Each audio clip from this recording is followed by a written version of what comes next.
Hey folks, guess what? Today I've got none other than Australia's uber cool, successful and unstoppable Finder.com founder, Fred Schebesta.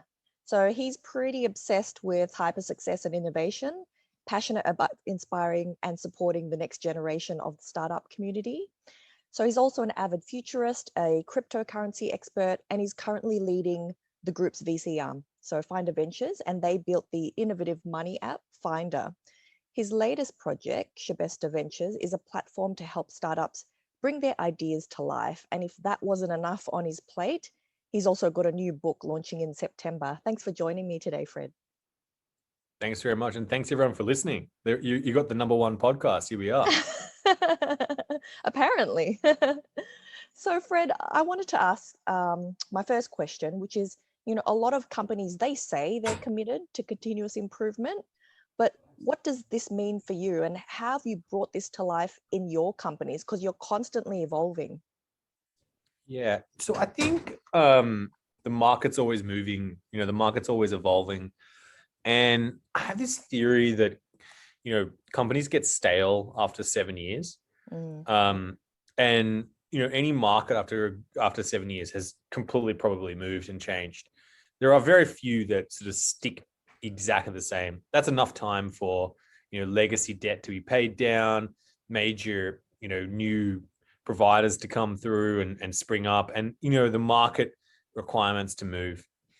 And so I sort of bottle, innovation into two bottles. One is, incremental improvement.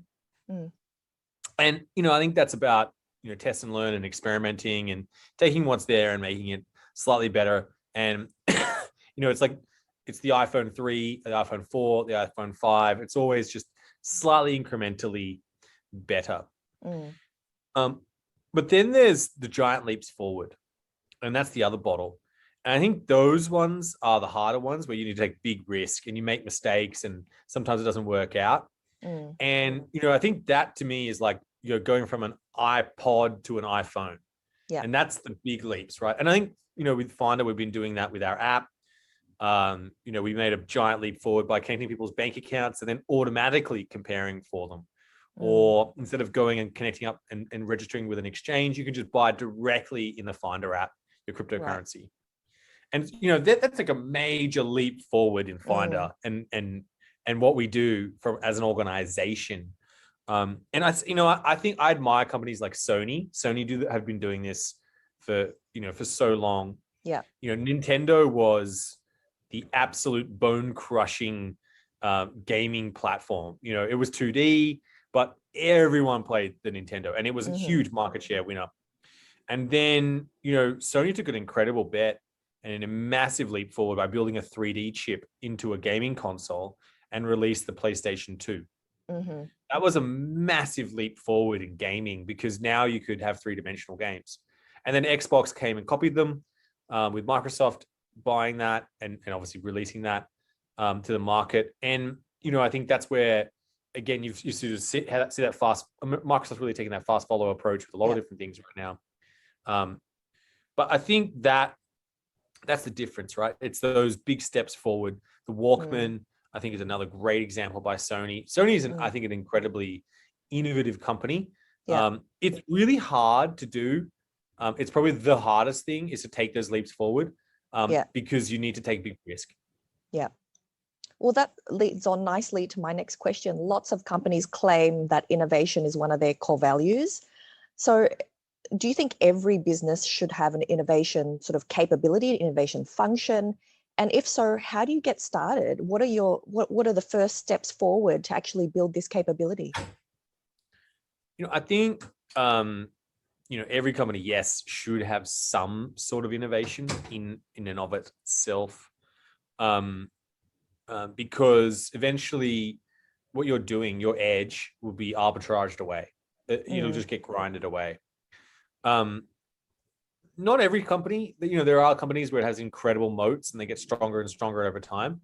And if you have one of those, then, you should continue to innovate and push further into that and flex your moat even harder and build it up even deeper and wider. So I think that's when you've developed a source of power. Most Yep. businesses are taking, obviously there's a long time period before you get to that source of power. Mm. I think in terms of structure, but I'm a big believer in Clayton Christensen's Innovator's Dilemma. And in my instance, I see it as like you need to create a separate team. Yeah. You need to. We actually went to the next level and created a whole separate company. And that's how different. To isolate those team members to a different place. Other companies can sort of shepherd that through, but I think it needs to be separate. And I think naturally what happens is there are innovative people who are comfortable with ambiguity, comfortable with making mistakes, comfortable with exploring and being curious. And there are others that take those innovations and take those creations and make them better and continuously refine and make them better. And that's just, I think, a natural state of innovation and people. Okay, brilliant. And now, lastly, your first published book comes out on September the 1st.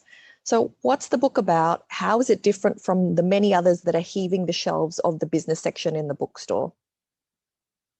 Yeah, so I think, I could have written a book about how to make $1 million or, how to lose weight or,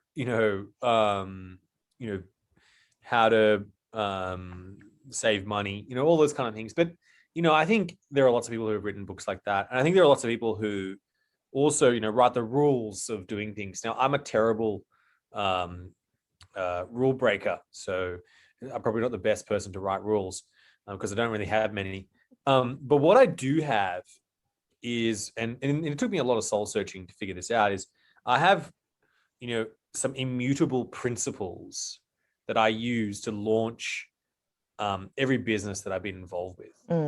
And I teach those 10 principles in this book, or 10 of them. Okay. And those principles are immutable. They are applicable to everyone who wants to launch, either it's a business or, in this case, most people, trying to launch a business in some way, shape, or form. And so you essentially, I tell the stories that teach those principles, and then you can take those and implement them when you're launching your business. Amazing.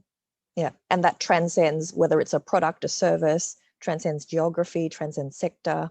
So principles that have stood the test of time for all the businesses you've launched.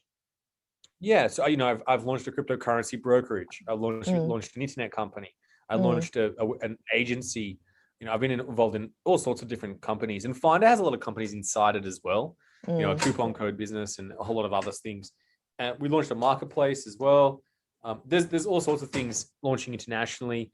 Those principles, but they have not changed. And I realized, they were the things that sort of made up my business decisions. And it's called Go Live and the reason why it's called Go Live is because I love putting things live on the internet.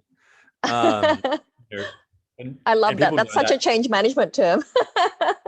Yeah. Yeah. And I believe if it's not live on the internet, then it doesn't exist. And that everyone knows that in Finder, and it's one of those things. It's our actual third value of Finder, and that's what this book is about. It's about going live and the 10 principles that are immutable, and I use to do that successfully. Okay, that's amazing. So people, if you're interested in Fred's book, you can follow him to stay tuned on the updates. So thanks again for your time, Fred. You can actually pre-order it actually right now on Booktopia. Okay. Yeah. Amazing. There you go, Booktopia.